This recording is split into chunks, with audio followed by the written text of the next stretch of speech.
कैसे हैं आप सब? सब अच्छे से? अगर पढ़ाई नहीं हो रही है, मन नहीं लग रहा है तो पढ़ने की कोशिश करिए क्योंकि अब बहुत ज़्यादा टाइम नहीं रह गया। फरवरी में आपका एग्जाम होने को है। तो मन लगा के सारे सब्जेक्ट में पढ़ाई करिए, नोट्स बनाइए, रिवीजन करिए, बार बार प्रैक्टिस करिए। अब इससे ज़्यादा मैं क्या ही बोल सकती हूँ क्योंकि आपको करना तो आपको है, तो पढ़ाई करिए मन लगा के। अब नेक्स्ट हम लोग टॉपिक की अगर हम लोग बात कर रहे थे तो हमें 3 टॉपिक पढ़ने हैं जो बहुत इंपॉर्टेंट है और वो पूछा जाएगा। वो टॉपिक बस यहीं तक समाप्त नहीं होगा, वो आगे जब आप पढ़ोगे, ग्रेजुएट होगे, पोस्ट ग्रेजुएट जब भी, तो आपको वो चीजें मिलेंगी।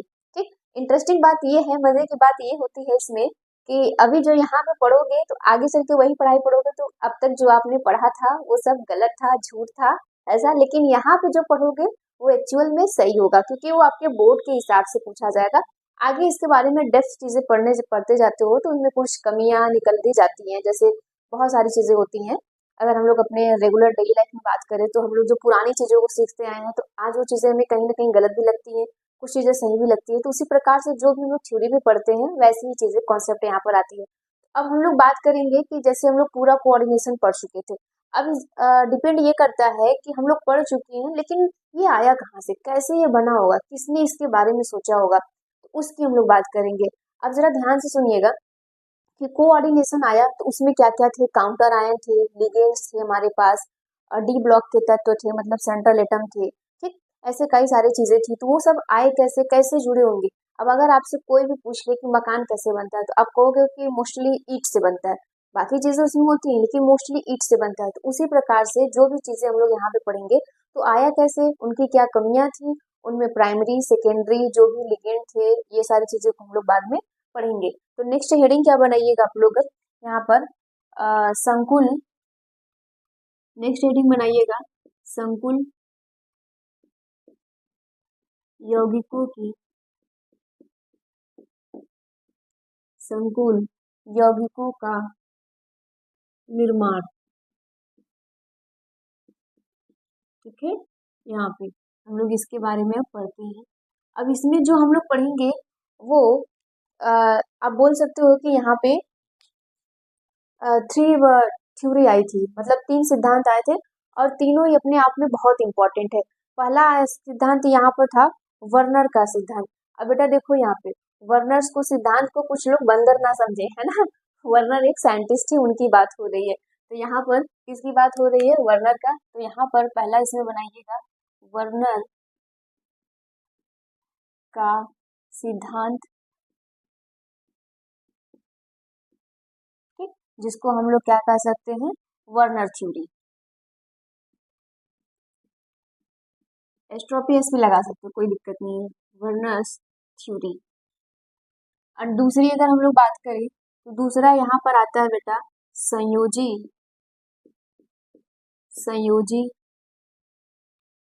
बंध सिद्धांत, जिसको हम लोग कहते हैं बैलेंस बॉन्ड थ्योरी। संयोजी बंध सिद्धांत, जिसको वीवीटी के नाम से भी शॉर्ट में जानते हैं, बैलेंस बॉन्ड थ्योरी। ठीक। और इसको हम लोग कहते हैं, तीसरे वाले को, क्रिस्टल, क्रिस्टल फील्ड सिद्धांत, CFT। ठीक। क्रिस्टल फील्ड थ्योरी समझ में आ गया। बैलेंस बॉन्ड थ्योरी, इसको बैलेंस बॉन्ड थ्योरी कहते हैं, इसको क्रिस्टल फील्ड थ्योरी कहते हैं। अब जरा ध्यान से सुनिएगा कि यहाँ पर वर्नर थ्योरी में क्या बोला गया, क्या आपसे कहा गया होगा। ठीक। इसके बारे में हम लोग बात करते हैं। तो हेडिंग क्या बनाइएगा यहाँ पर बेटा? आप हेडिंग बनाना वर्नर पहले वाले का। ठीक। पहला आप हेडिंग इसमें बनाओगे उप सहसंयोजक, उप सहसंयोजक, संयोजक यौगिकों का वर्नर सिद्धांत, वर्नर सिद्धांत। ठीक। इसमें क्या होता है वर्नर सिद्धांत में? आज इसके बारे में हम लोग समझते हैं। अगर इसकी हम लोग बात करें तो यहाँ पे इसकी संरचनाओं से संबंधित है बेटा। यहाँ पर जो भी हम लोग बातें करेंगे इनके संरचना से संबंधित अगर मान लीजिए हम कोई भी यहाँ पे कोऑर्डिनेशन कंपाउंड लेते हैं, ठीक, कंपाउंड यहाँ पर हम लोग ले रहे हैं, तो यहाँ पर इसके संरचनाओं से सिद्धांत पे आधारित है, और इसमें भी हम लोग प्राथमिक द्वितीयक सारी चीजों को पढ़ेंगे, मतलब संयोजकता इनकी कौन कौन सी है। संयोजकता का मतलब क्या होता है, जो इलेक्ट्रॉन दे किसको दे, सेंट्रल एटम को। हम लोग सेंट्रल एटम कैसे पहचानते हैं कि ये सेंट्रल एटम है, डी ब्लॉक के ही तत्व होंगे। किस ब्लॉक के तत्व होंगे, डी ब्लॉक के तत्व होंगे। ये सारी चीजें आपको पढ़ा दी गई है, डी ब्लॉक के तत्व सब। तो यहाँ पर आप इसके बारे में क्या लिखोगे, लिखोगे यहाँ पर उप सहसंयोजक, लिखिएगा उप सहसंयोजक, उप सहसंयोजक यौगिकों की संरचनाओं की उप सहसंयोजक संरचनाओं के संबंध में के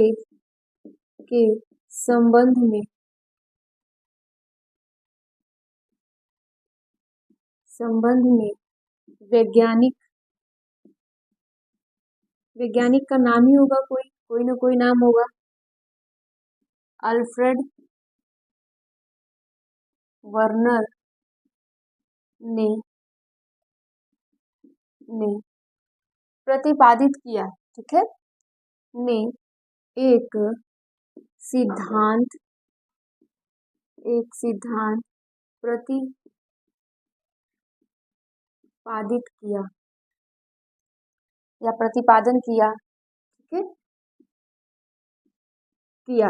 यहाँ तो कोई दिक्कत नहीं ना। यहाँ पे बोलोगे कि इसकी कुछ प्रमुख धारणाएं थी, लिखना इस सिद्धांत की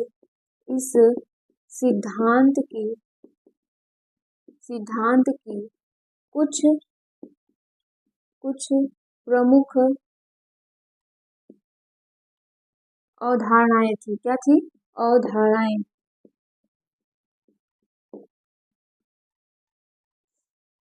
धारणाएं निम्न प्रकार से है, इसमें दिया गया है। पहला क्या होगा, पहला इसमें दिया जाता है कि इसकी जो धारणाएं हैं उसमें पहला पॉइंट ये है कि यह क्या होता है, उप सहसंयोजक यौगिक में, लिखिएगा उप सहसंयोजक यौगिक में धातुएं क्या होंगी बेटा, धातुएं की बात हो रही है। धातुएं दो प्रकार की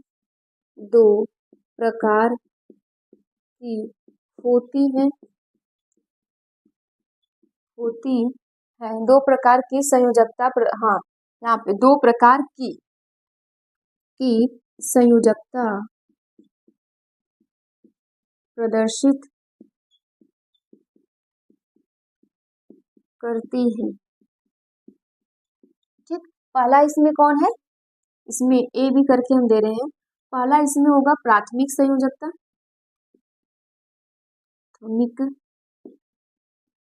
ठीक, प्राथमिक संयोजकता होता है। दूसरा इसमें होगा बी का द्वितीयक संयोजकता, मतलब सेकेंडरी, द्वितीयक संयोजकता। प्राइमरी वैलेंसी और सेकेंडरी वैलेंसी की बात हो रही है। अब जरा ध्यान से यहाँ पे देखना, ये जो प्राइमरी वैलेंसी है और सेकेंडरी वैलेंसी है, ये सब इम्पोर्टेंट होता है, क्योंकि अगर ये चीजें आपको नहीं आ रही है तो फिर बहुत दिक्कत हो जाएगा आपको क्या, ये फॉर्मूला बनाने में, क्योंकि क्वेश्चन यहाँ से डायरेक्ट फॉर्मूला ही बनाने में इसका पूछेगा कि आपके पास कंपाउंड दे दिया गया है, उसको कोऑर्डिनेशन कंपाउंड फॉर्मूले के तौर पर उसको अच्छे से बनाइए। तो यहाँ तक इसको नोट करिए, फिर हम लोग इसकी बातें करते हैं प्राथमिक संयोजकता और द्वितीयक संयोजकता की। देखो यहाँ पर अब क्या लिखा है बेटा, यहाँ पे ध्यान से सुनना, इसको बहुत अच्छे से, कॉपी पेन अभी बंद कर दो, पहले सुन लो समझ लो फिर उसके बाद नोट कर लेना। देखो प्राथमिक संयोजकता के लिए प्राइमरी वैलेंसी जो होगी उसके लिए बोला जा रहा है कि ये ऋणायनों द्वारा संतुष्ट होती है। इट मीन्स कहने का मतलब ये हो जा रहा है कि ये निगेटिव होगा। सबसे पहले ये बात हमेशा याद रखना, प्राइमरी लिगेंड जो होगा वो क्या होगा, ओनली निगेटिव होगा। यहाँ पे विलयन में आयनित हो जाती है, ये विलयन में क्या हो जाएगा, वाटर में अगर डिसॉल्व किया जाएगा तो अपने आयन में ब्रेक हो जाएगा, अर्थात आयन योग्य होता है। ये क्या होता है, आयन योग्य होता है। फिर इसको डॉटेड लाइन से प्रदर्शित करते हैं। इसको हम लोग बेटा कंप्लीट लाइन से प्रदर्शित नहीं करते, डॉटेड लाइन से। आप बोल सकते हो कि ये पार्शियल भी हो सकता है, सॉलिड लाइन नहीं होती, याद रखिएगा। फिर इनके द्वारा जुड़े ऋणायनों को कोष्ठक के बाहर रखते हैं। प्राइमरी जो होगा संयोजकता वो क्या होंगे, बड़े वाले कोष्ठक के बाहर होंगे। क्या होगा, बाहर होगा। ठीक, यहाँ पे याद रखिए। इनकी प्रकृति अदिशात्मक होती है, होने के कारण यौगिक की ज्यामिति में कोई संबंध नहीं होता। इनकी प्रकृति क्या होती है बेटा, दिशात्मक नहीं होती है, इसलिए जो भी हमारा कंपाउंड होगा उसकी ज्योमेट्री नहीं बन पाती है। याद रखिए, ज्योमेट्रिकल हम लोग पढ़े थे ना, ज्यामिति क्या होता है, ये सारी चीजें पढ़ लिए थे तो याद रखिएगा। यह आक्सीकरण संख्या द्वारा प्रदर्शित होता है। किसके द्वारा प्रदर्शित होता है, आक्सीकरण संख्या द्वारा ये प्रदर्शित किया जाएगा। अगर हम लोग नेक्स्ट बात करें, पहले जरा ध्यान से सुनना। अगर मैं यहाँ पे बेटा यास्मीन कि कोई भी आपके पास एक कंपाउंड दे दूं, चलो CO हो गया है, यहाँ पर अमोनिया है, ठीक है, ये क्या हो गया बेटा, अमोनिया हो गया यहाँ पर। और हमने क्या किया है कि एक कंपाउंड ले लिया है आपको बताने के लिए, तो यहाँ पर हम क्या दे दे, इसको चलो इसको और अच्छे से देते हैं। इसको हमने क्या दे दिया, C3 दे दिया, 6 अमोनिया दे दिया। अब यहाँ से जो क्वेश्चंस पूछे जाते हैं ना, यही पूछे जाते हैं कि इसका फॉर्मूला बनाइए। अब प्राइमरी लिगेंड को जरा सुनना ध्यान से। प्राइमरी लिगेंड को बोला जा रहा है क्या कि ये क्या होंगे, पहले ऋणायन होंगे। ये क्या होंगे, पहले ऋणायन होंगे। तो बेटा हमने ये क्या जाना था, ये न्यूट्रल होता है, 0 होगा, और ये क्या होता है, माइनस होगा। इसका मतलब है कि हमारा प्राइमरी संयोजकता यही होगी। तो ये कोबाल्ट के साथ बनाएगा कुछ इस प्रकार से, 3 है, ये डॉटेड लाइन से बनाएगा। तो यहाँ पर बेटा इसके डॉटेड लाइन बनेगी। कैसी बनेगी, ये डॉटेड लाइन बनेगी। ये इतनी बातें क्लियर हो गई। ये किसके हम लोग बोल रहे थे, प्राइमरी के लिए। और इसने बोला कि ये कोष्ठक से बाहर होंगे।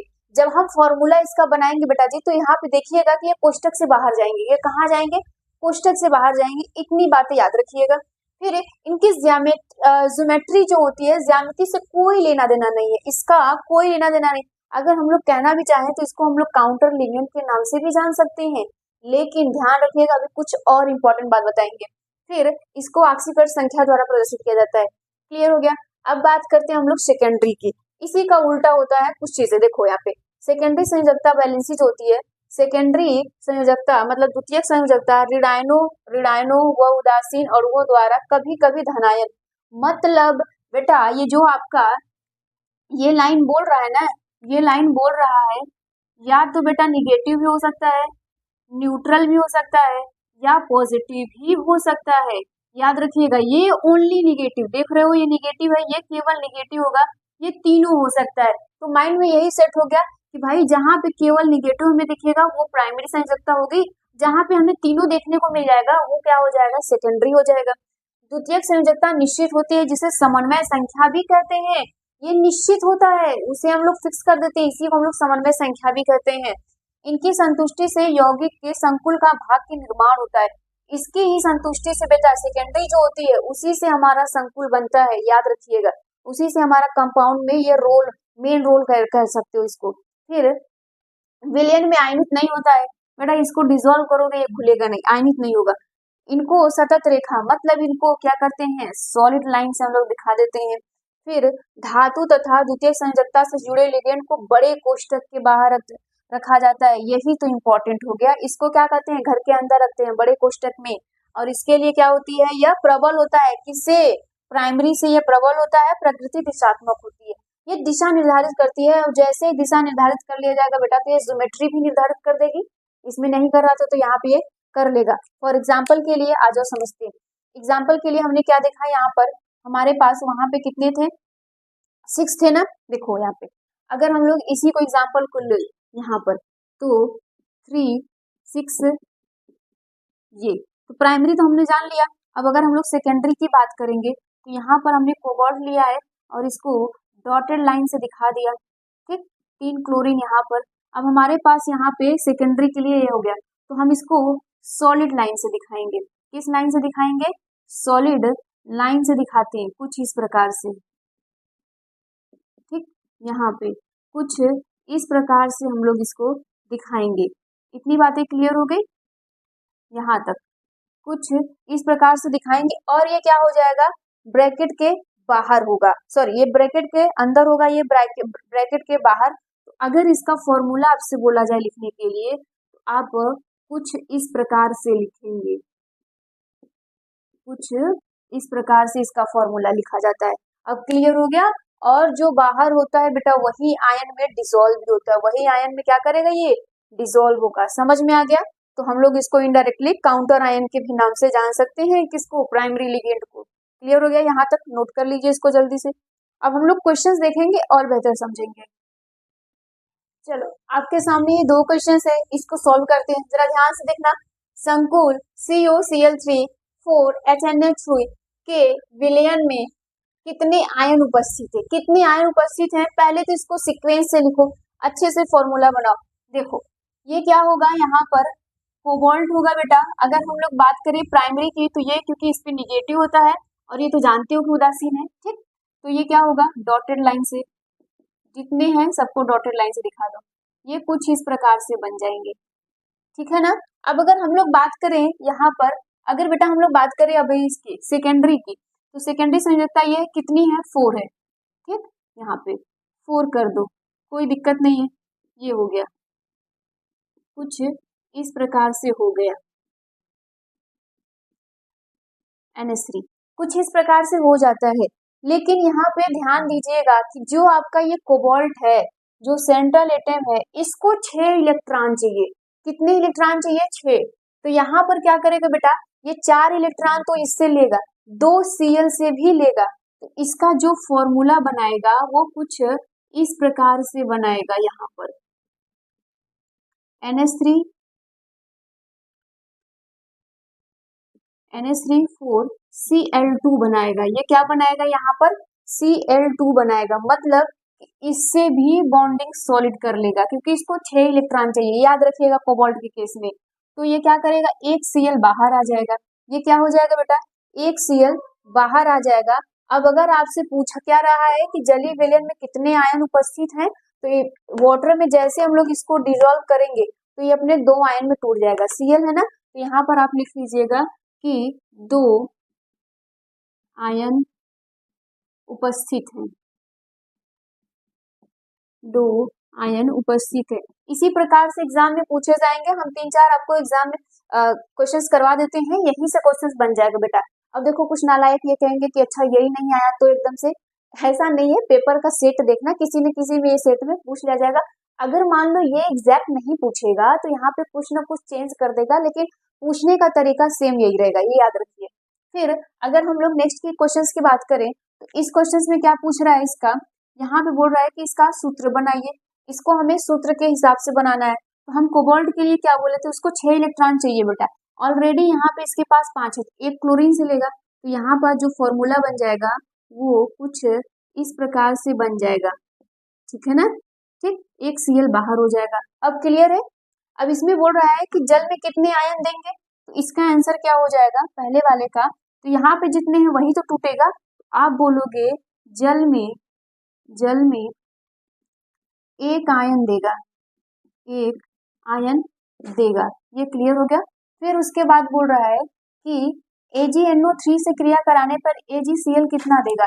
बेटा यहाँ पर एक ही अणु है ना, तो एक ही देगा। तो यहाँ पर लिखेंगे कि एक अणु देगा, एक अणु देगा।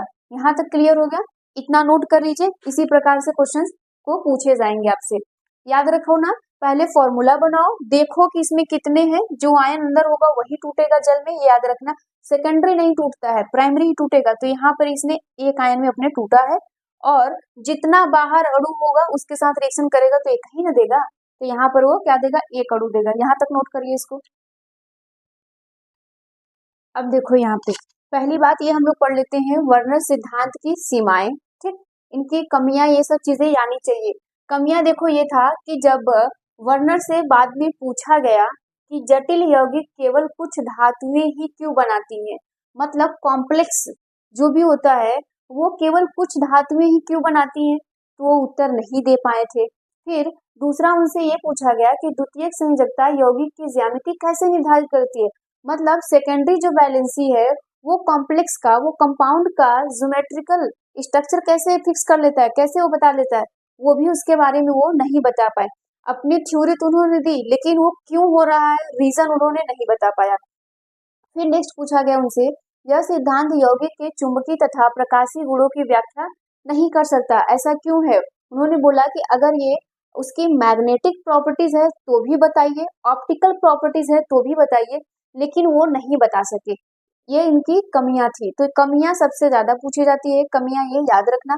ये दो क्वेश्चंस हैं, ये आप खुद से करके आइएगा। देखो इस क्वेश्चंस में क्या दिया है, CONS3 Cl3 की सूत्र संरचना लिखिए और ये अभिक्रिया करके AgCl की कितना मोल देगा। अब बेटा देखो यहाँ पे ध्यान से सुनना, इसमें होगा क्या, कोबाल्ट को 6 इलेक्ट्रॉन चाहिए, तो ये क्या कर लेता है यहाँ से, ये क्या करेगा यहाँ पर, सोचो यहाँ पे ये इससे क्या करेगा, 3 है इसके पास अमोनिया, तो 3 तो इससे हो जाएगा, 3 इससे ले लेगा, 6 इसका कंप्लीट हो जाएगा।